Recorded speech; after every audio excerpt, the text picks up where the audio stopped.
Hello everyone, Aimer back with another Mission Impossible addition video to the big list.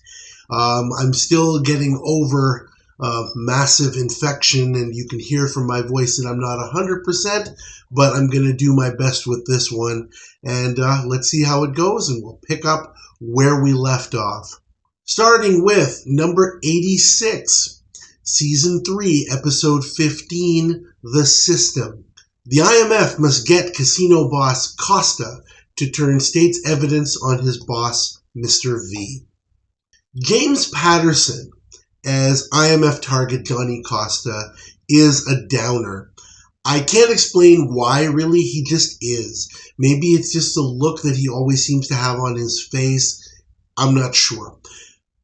That's why, as a villain, he really brings the rating of this episode down.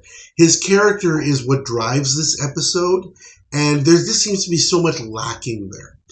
I guess his breakdown towards the end, from an unflappably stoic guy to a blubbering shell, is designed to show a contrast in persona, but it doesn't work for me. This is one episode where the 1988 remake was better, in my opinion, because James Sloyan plays the role much better. It's better than previous episodes because there is great teamwork in this one, and there is an excellent sequence where Barney cracks Johnny Costa's safe as part of the mission. That is top-notch work right there.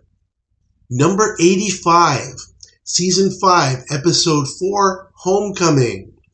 Jim returns to his hometown to find that a murderer is on the loose. This one gives me the same feeling as the episode that came a couple of before it called Flipside. It has a great array of guest stars, it has an interesting premise, but it lacks the mission feel, which somehow or other tends to come across in other personal missions that we've seen. I really do like the realistic portrayal of Seth Morley as the shell-shocked, soldier come home from his time in Vietnam and the struggles that he and other people of his ilk would have had at the time. And this is a good story that keeps us guessing right up until the end. But it falls into the average range because it's not really what the series is about. As I mentioned, it lacks a mission feel, and Paris and Willie do almost nothing in this one. It's better than previous episodes because it has a good guest cast, especially Loretta Swit as Midge and Frank Webb as Seth Morley, but there's a lot of guests in this one. There is suspense throughout the episode for what it's worth until the final reveal of who the murderer is. Number 84, Season 3, Episode 10, The Bargain. The IMF must stop the impending deal between syndicate man Frank Layton and General Ernesto Neyron, former leader of the nation of Sri Lanka, to put Neyron back in power in exchange for giving the syndicate gambling rights in the country. In this one, we have old standbys Albert Paulson and Warren Stevens, and together they guest star in a fairly ordinary separate and mislead plot. There's very neat use of tricks and technology. They're illusions rather than ghosts or phantoms.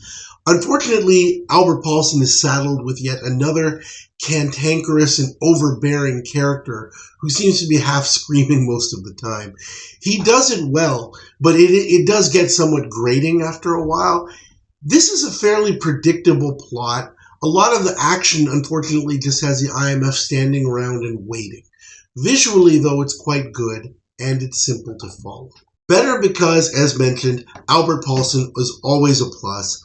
The gadgetry is very neat, especially a technique that the IMF used to lift a signature off a piece of paper. That sequence is very, very fun. Number 83, Season 4, Episode 19, Phantoms.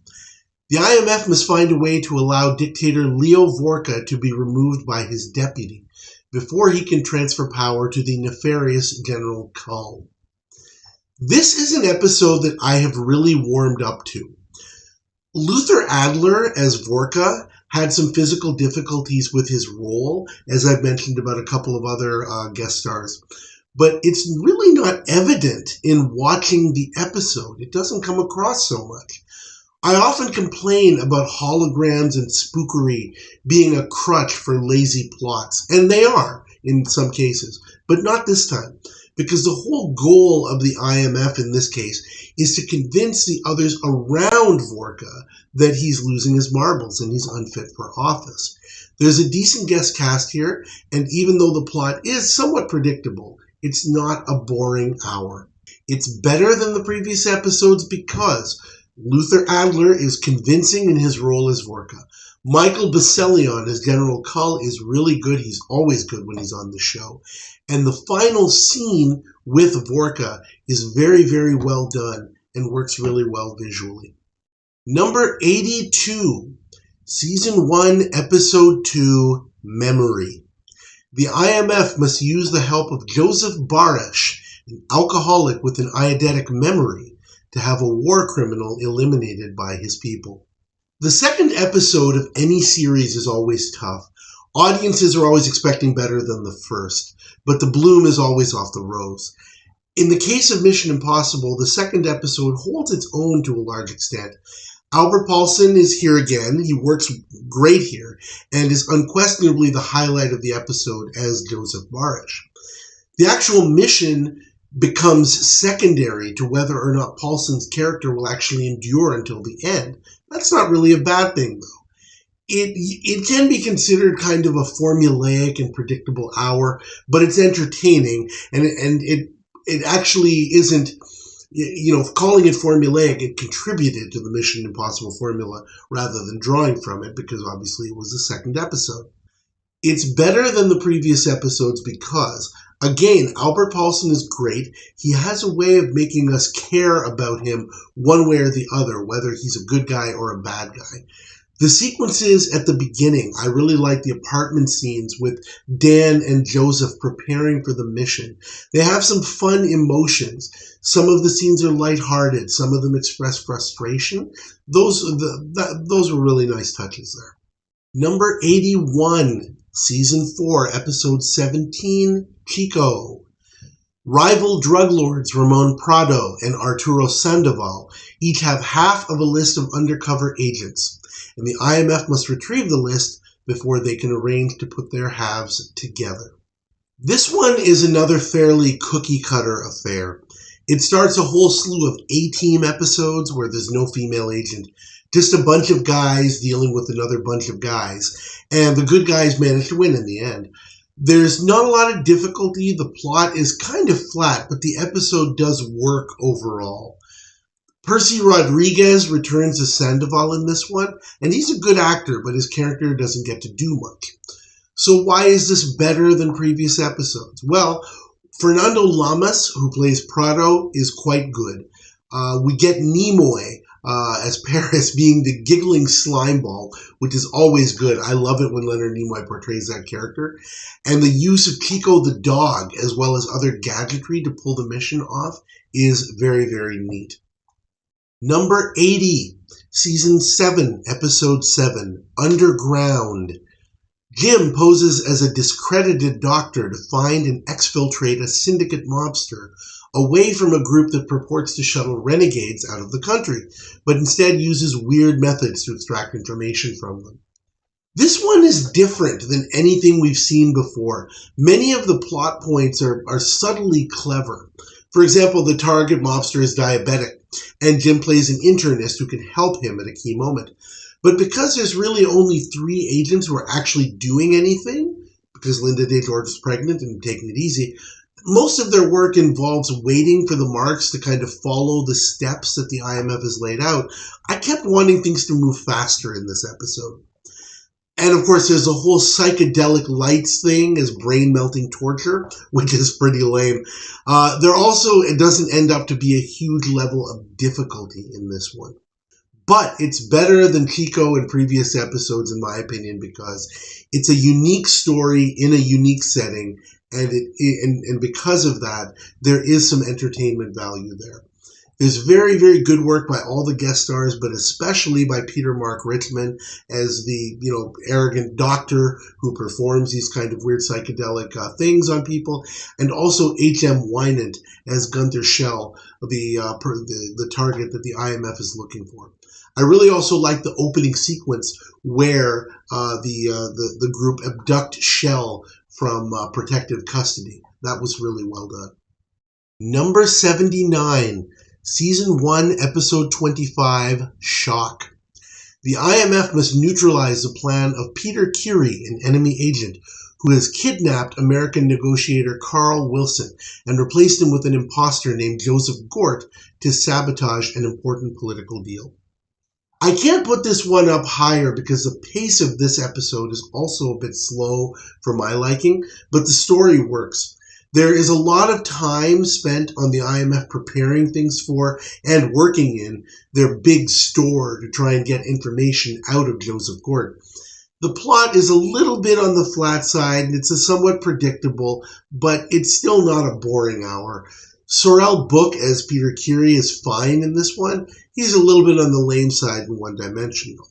But this one is better because of James Daly, who plays 3 roles, actually. He plays Joseph Gort, he plays Carl Wilson, and he also basically plays Dan Briggs, who is, alternating between playing those 2 characters. And there's also a very, very neat switcheroo of Dan for Joseph Gort at the end of the episode, which the IMF pull off in a really, really great fashion. Number 78, Season 1, Episode 4, Old Man Out. The IMF must rescue the old Cardinal Vosek, his country's spiritual leader, who is being held in a high-security prison behind the Iron Curtain. This 2-parter is an effective episode, but like many multi-part episodes, it really does plod at times. Joseph Ruskin adds a few points by being an effective adversary, as does Marianne Mobley as the specialist agent, Crystal. And others in the capable guest cast are really, really good. I do think that this would have worked much better as a single episode. And clearly, this is one where the producers felt that there was too much for 40 television minutes, but they really had to pad it in order to reach 75 minutes, which is what a 2-part episode consists of. The producers were obviously in need of producing more than less at the time as they were starting the series. And that is somewhat forgivable at that point. This one is better than previous episodes because of that guest cast. And I think that the underrated MVP of this episode is Cyril Delavanti as the old Cardinal Vosek. He's the right combination of kind of looking old and haggard as you would expect. But boy, there's a lot of very, very capable actors in this one. Also, Dan Briggs shows some formidability with his ability to do improv and kind of, work on the fly. That was really, really impressive in this one.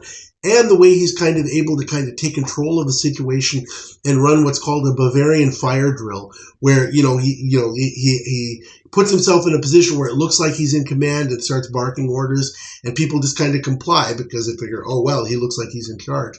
That was really well done in this one, among other things. There's a lot of good scenes in this episode, like the staged catfight at the end and all of those sorts of things. Those are also kind of neat. Number 77, Season 6, Episode 19, Bagwoman. The IMF must learn the identity of a corrupt politician known only as C6 and put him out of business. This is a decent episode where everything goes wrong. It has a lot of very strained dialogue, mostly by Robert Colbert as Harry Fife.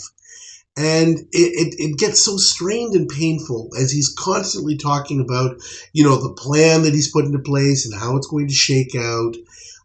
It reminds me of episodes like Blast, which I think was I covered previously, where there's an endless chatter about the elusive Brace, this figure.